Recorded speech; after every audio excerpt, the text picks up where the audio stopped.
오늘은 요리문답 제16주 그리스도의 죽음과 장사 부분을 살펴보겠습니다. 함께 나눌 본문은 빌립보서 2장 8절입니다. 빌립보서 2장 8절 말씀 우리 함께 읽도록 하겠습니다. 사람의 모양으로 나타나사 자기를 낮추시고 죽기까지 복종하셨으니 곧 십자가에 죽으심이라. 아멘.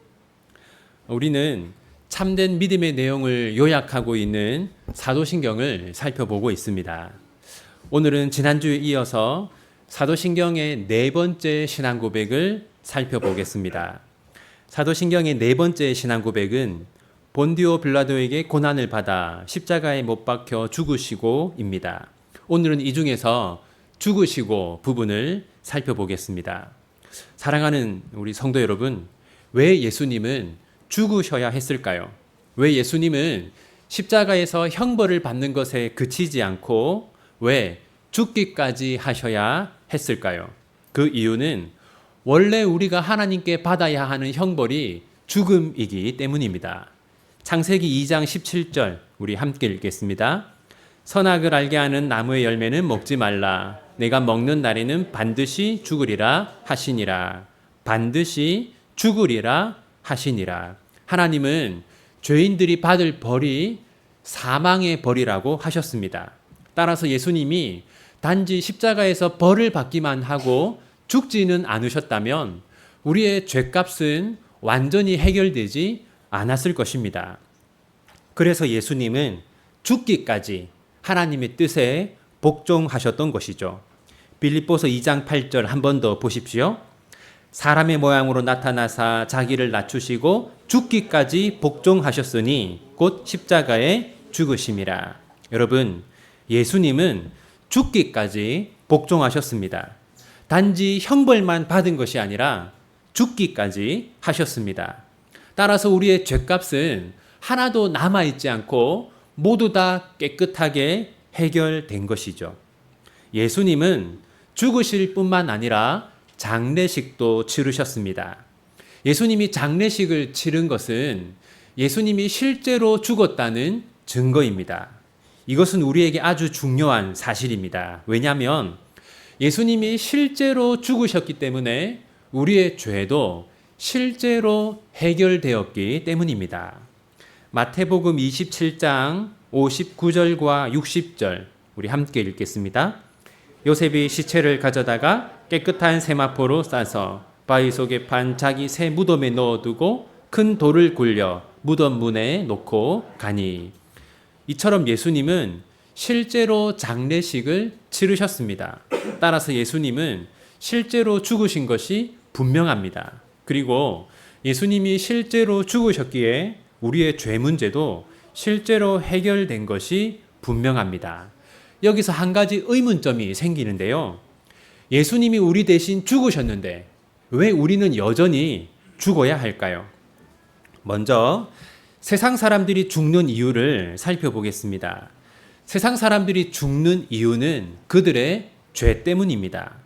누가복음 16장 22절 23절 함께 읽겠습니다. 이에 그 거지가 죽어 천사들에게 받들려 아브라함의 품에 들어가고 부자도 죽어 장사되매 그가 음부에서 고통 중에 눈을 들어 멀리 아브라함과 그의 품에 있는 나사로를 보고. 이 부자와 나사로 비유입니다. 여기서 부자는 죽음을 통해 어디로 갔습니까? 지옥으로 갔습니다. 이 부자는 지옥에서 고통을 받았어요. 그 이유는 이 부자가 죽은 이유가 자신의 죄 때문이기 때문입니다. 하지만 우리가 죽는 것은 죄 때문에 죽는 것이 아닙니다. 우리가 죽는 이유는 지금 우리가 가지고 있는 이 사망의 몸을 벗기 위해서입니다.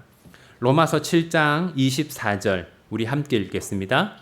오호라 나는 공고한 사람이로다. 이 사망의 몸에서 누가 나를 건져내랴. 이 사망의 몸에서. 여러분, 우리 중에 죄 짓는 것을 좋아하는 사람은 없습니다. 우리는 죄 짓는 것을 싫어하고 미워해요. 우리는 더 이상 죄를 짓지 않았으면 좋겠다라고 생각합니다. 하지만 우리는 여전히 죄를 짓고 있고 또 죽을 때까지 죄를 지을 것입니다. 바로 이것이 사망의 몸입니다. 그러면 우리가 언제 이 사망의 몸을 벗어버릴 수 있습니까? 우리는 죽음을 통해서 이 사망의 몸을 벗어버릴 수 있습니다. 우리는 죽음을 통해 이 사망의 몸을 벗어버리고 하나님께로 갑니다. 그래서 우리에게 죽음은 통로입니다. 하나님께로 가는 통로인 것이죠. 자, 그렇다면 예수님의 죽음이 우리에게 주는 유익은 무엇일까요? 예수님의 죽음이 우리에게 주는 유익은 우리의 옛사람이 죽은 것입니다. 로마서 6장 6절 우리 함께 읽겠습니다. 우리가 알거니와 우리의 옛사람이 예수와 함께 십자가에 못 박힌 것은 죄의 몸이 죽어 다시는 우리가 죄에게 종노릇하지 아니하려 함이니. 여기 보면 여러분 옛사람이 나오죠. 옛사람이 나옵니다. 앞에서는 사망의 몸이라는 게 나왔고 또 여기서는 옛사람이 나오는데요. 여러분 이 사망의 몸과 옛사람은 다른 겁니다. 그러니까 우리는 죽을 때까지 이 타락한 본성, 부패한 본성을 가지고 있습니다. 그게 사망의 몸입니다.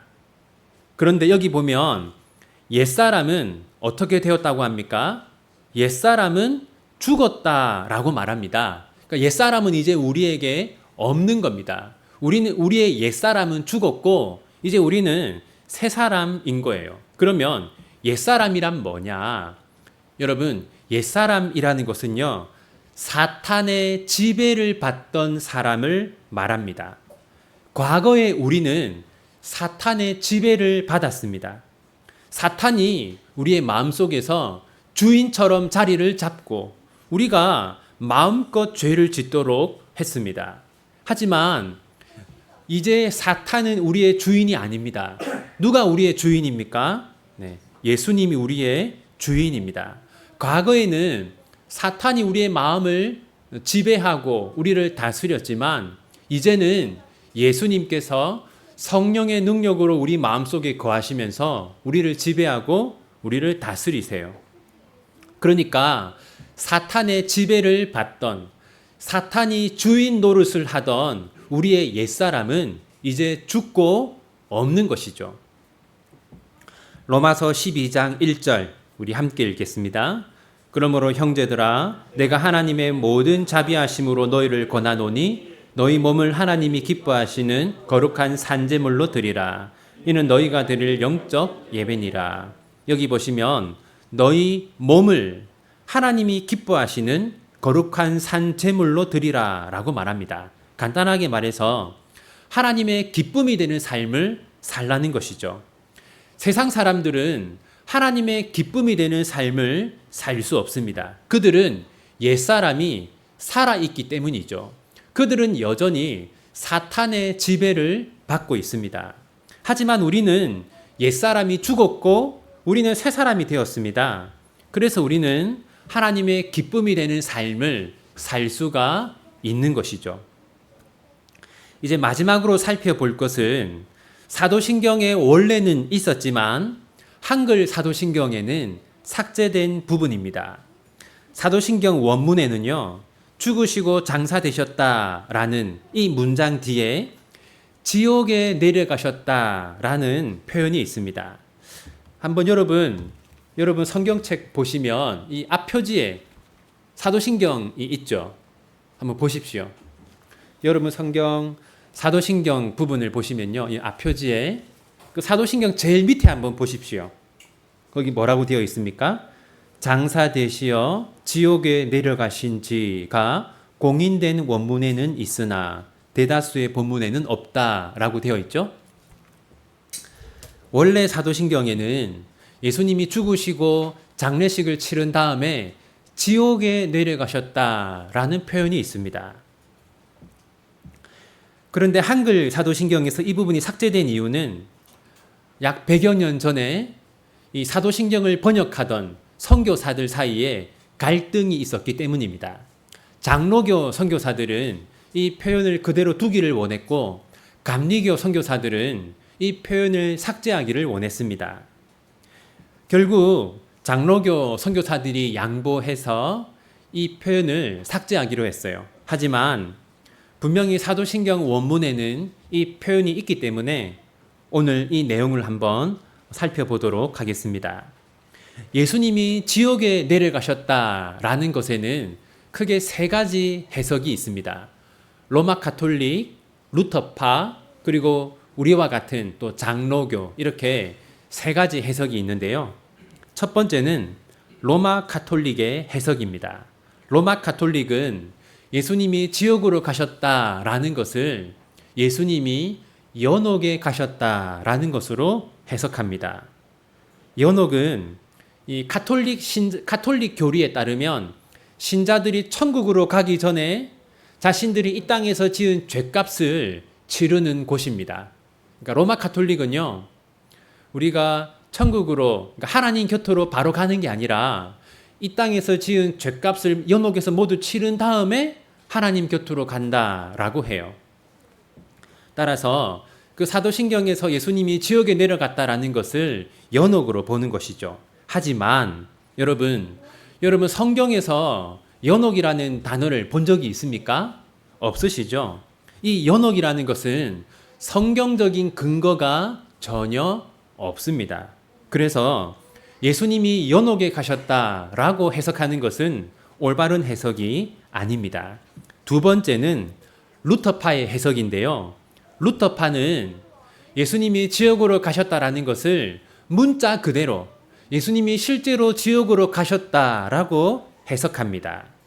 그런데 루터파는 뭐라고 하냐면 예수님이 지옥에 있는 죄인들에게 승리를 선포하기 위해서 지옥으로 가셨다라고 해석해요. 하지만 예수님은 죽으신 후에 지옥으로 가시지 않았습니다. 예수님은 죽으신 후에 곧바로 낙원으로 가셨어요. 누가복음 23장 43절 함께 읽겠습니다. 예수께서 이르시되 내가 진실로 내게 이르노니 오늘 네가 나와 함께 낙원에 있으리라 하시니라. 예수님은 우편에 십자가에서 우편에 있던 강도에게 네가 나와 함께 낙원에 있을 것이다 라고 하셨어요. 이 낙원은 하나님이 계신 곳을 말합니다. 따라서 예수님은 죽으신 다음에 지옥으로 가신 것이 아닙니다. 예수님은 죽으신 다음에 하나님 곁으로 가셨어요. 자, 그렇다면 예수님이 지옥으로 내려가셨다라고 하는 이 사도신경의 표현은 어떤 뜻일까요? 우리 장로교를 포함한 개혁주의 교회는 이것을 예수님이 겪으신 지옥의 고통으로 해석합니다. 그러니까 문자 그대로 지옥으로 갔다는 것이 아니라 지옥과 같은 고통을 예수님이 십자가에서 겪으셨다는 것이죠. 히브리서 5장 7절 우리 함께 읽겠습니다. 그는 육체에 계실 때에 자기를 죽음에서 능히 구하실 이에게 심한 통곡과 눈물로 간구와 소원을 올렸고 그의 경건하심으로 말미암아 들으심을 얻었느니라. 여기 보면 예수님이 십자가에서 겪으신 고통이 생생하게 나타나 있습니다. 심한 통곡과 눈물. 예수님은 십자가에서 심하게 통곡하시고 눈물을 흘리셨어요. 왜냐하면 예수님은 십자가에서 지옥의 고통을 겪으셨기 때문입니다. 바로 이것이 우리가 지옥의 고통을 겪지 않는 이유입니다. 예수님이 우리 대신 지옥의 고통을 받으셨기 때문에 우리는 더 이상 지옥의 고통을 받지 않는 것이죠. 이제 말씀을 맺겠습니다. 세상 사람들은 죽음을 두려워합니다. 죽음을 두려워할 뿐만 아니라 죽음 이후에 어떤 일이 있을까? 그건 역시 두려워합니다. 하지만 바울은 죽음을 두려워하지 않았습니다. 바울은 이렇게 말했어요. 빌립보서 1장 23절 함께 읽겠습니다. 내가 그 둘 사이에 끼었으니 차라리 세상을 떠나서 그리스도와 함께 있는 것이 훨씬 더 좋은 일이라. 그렇게 하고 싶으나. 바울은 뭐라고 했습니까? 바울은 죽음을 두려워하지 않고 오히려 죽는 것이 더 낫다고 했습니다. 왜냐하면 죽음을 통해서 하나님 곁으로 간다는 것을 알았기 때문이죠.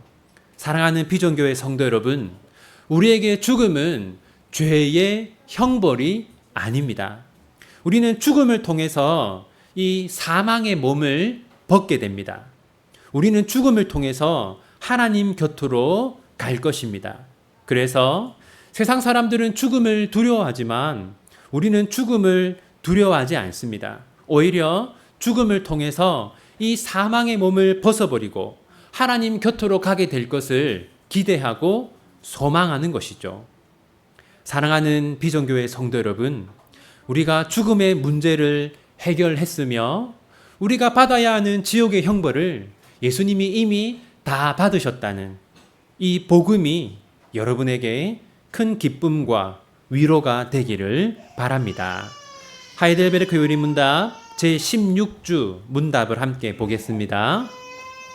제가 질문을 읽으면 답을 읽어주십시오.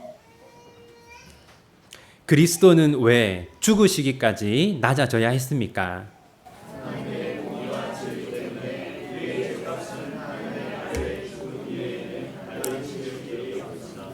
그리스도는 왜 장사 되셨습니까?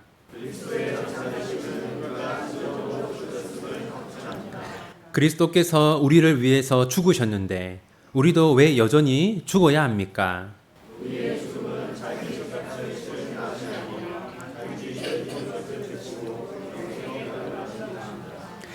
그리스도의 십자가의 제사와 죽으심에서 우리가 받는 또 다른 유익은 무엇입니까?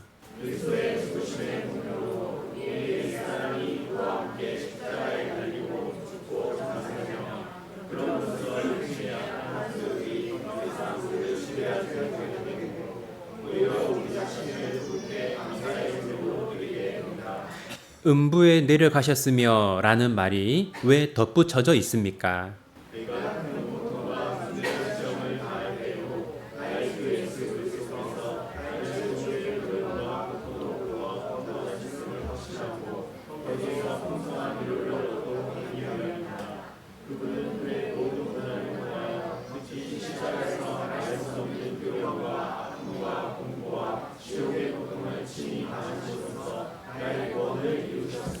아멘. 기도하겠습니다.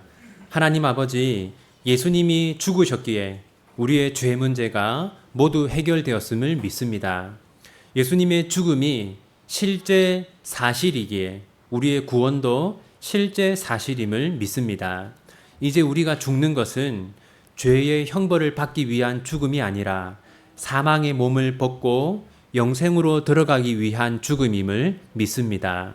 그리고 예수님이 우리 대신 지옥의 형벌을 받으셨기에 이제 우리는 지옥의 형벌을 받지 않음을 믿습니다. 바로 이것이 복음임을 믿습니다. 비전교회 모든 성도들이 이러한 복음이 주는 위로 안에서 참된 평안을 누리게 해 주십시오. 세상 사람들처럼 죽음을 두려워하며 사망의 노예로 살지 않게 하시고 오히려 담대하게 죽음을 사모하며 살아가게 하여 주십시오. 예수님의 이름으로 기도합니다. 아멘.